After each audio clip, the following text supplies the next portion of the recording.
Hello guys, my name is Anna and I'm from Ukraine, and I vlog daily since the start of this awful war with Russia to keep you updated on real-life situations in my country and to explain some things from our history and culture, and also to answer your questions or just to talk with you. If you're new to the channel, check my videos and please subscribe because the world needs to know more about Ukraine, and don't you forget about this war that ruins our lives every day. And today I want to speak about one theory that began as a conspiracy theory, and I'm not a fan of conspiracy theories. I like to be sober, scientifically sober, but it seems very likely because Russia lives in this magical monster world, and something that seems totally inappropriate and impossible in many democratic countries may be very natural and traditional in Russian Ruski Mir society. So I want to talk with you and actually to try to count how many Putins are there in Russia. And personally, I think that one Putin is too much for this planet. But the more I observe him, the more likely it is that he is not alone. So let me explain you why. I am not once again into conspiracy theories, and no, I don't think that Putin was killed long ago and now someone evil and bad pretends to be him.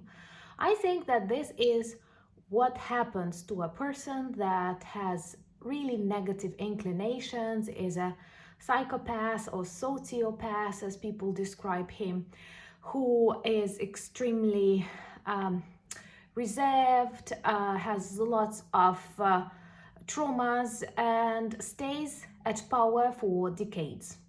Even the best presidents become poisoned by power if they continue ruling for 10, 20 years or more. I think a normal person will always understand it's time to leave to change something. Nobody says you have to quit a career. There are lots of options, in the world. But Putin wants to be the Tsar of Russia. So I do think it is still the same person who, if it's possible to say so, evolutionized into this perfect authoritarian, totalitarian, Soviet-style leader. But we all know that he is extremely focused on his own health, well-being, and life. He is super worried to get COVID, for example, and to come in contact with people. He is constantly afraid he may be killed. Well, he understands he's worth it. So, one and the same person cannot demonstrate two totally different patterns of behavior within the same period of time. And this is what made me think that perhaps there are a couple of Putins walking on this poor planet.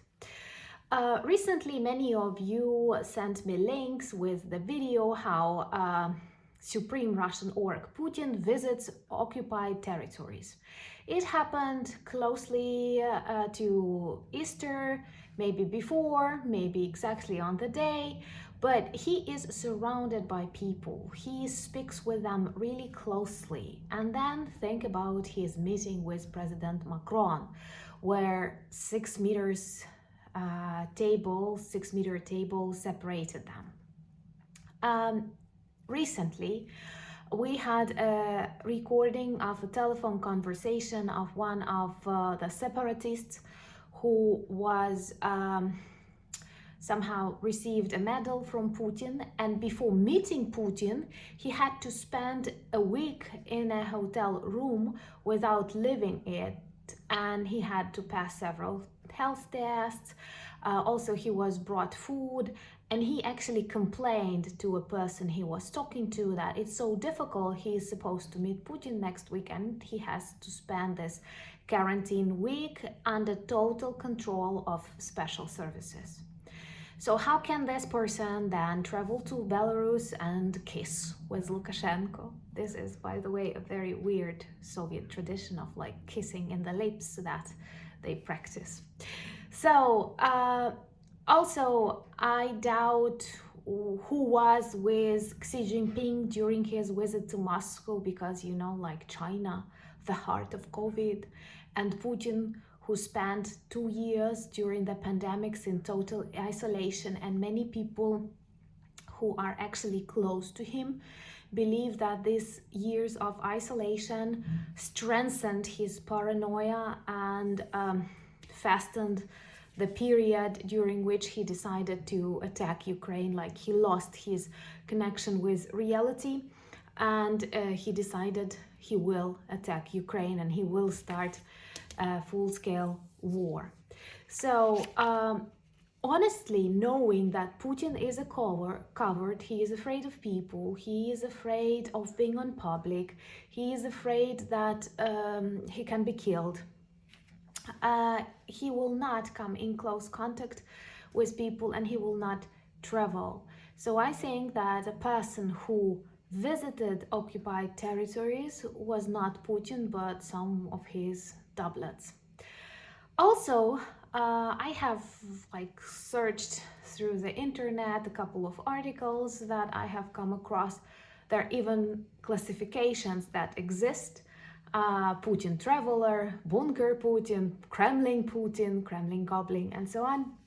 But I think it is not that important. I am not going to demonstrate you photos and compare his ears or his buttocks cheeks, because we all look differently day after day. Many of you ask me questions, compliment me, or just on contrary, and at first I was a little bit worried or annoyed, but then someone of my friends, subscribers, explained me that we are like a big family. So if someone is asking you why do you look tired, then it's okay, it's like a family member, and I start treating it that way. But I mean, people do look different and on different photos, and I am not going to compare this videos of Putin. You can do it if you want, there are lots of videos available.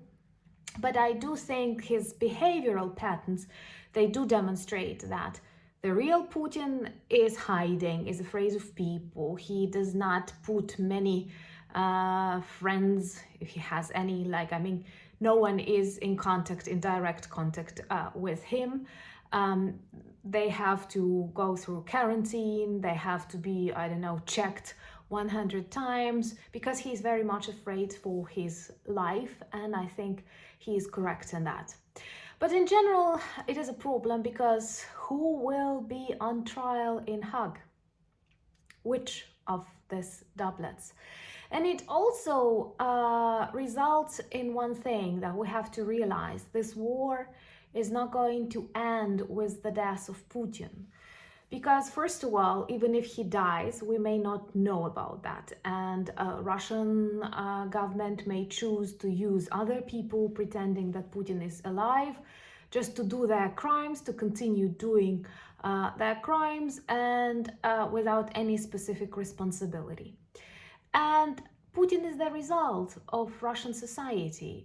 This is the way they see the world. He is their product, and we cannot forget about that. I know we're trying to find good Russians, we are trying to find positive things, but we have to be strong enough to face negative things and to say, well, it's true, Russia is in great trouble right now. It is an extremely toxic place where Nazi ideas still live, and modern Russia threatens the world. And actually, I think there is not one Putin in Russia, not 2, not 3, not 10, but millions of them walking the streets, angry, filled with hatred, dreaming of violence, and believing that their life can become better when they ruin others.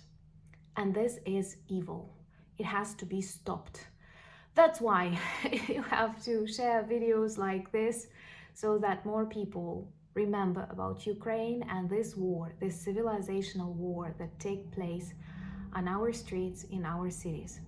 I am very grateful for your support of my channel. Subscribe to my Instagram, Twitter, join my Discord community. All the necessary links are in the description of this video. Also, you can buy some t-shirts and hoodies, patriotic t-shirts and hoodies in our new shop. I am very grateful for your coffees and the fact that I have patrons and you allow me to film more videos. Actually, today we prepared 2 more episodes of Soviet Myths Debunked, and I hope you will like them. Thank you so much for being with me. Thank you for standing with Ukraine. Slava Ukraini!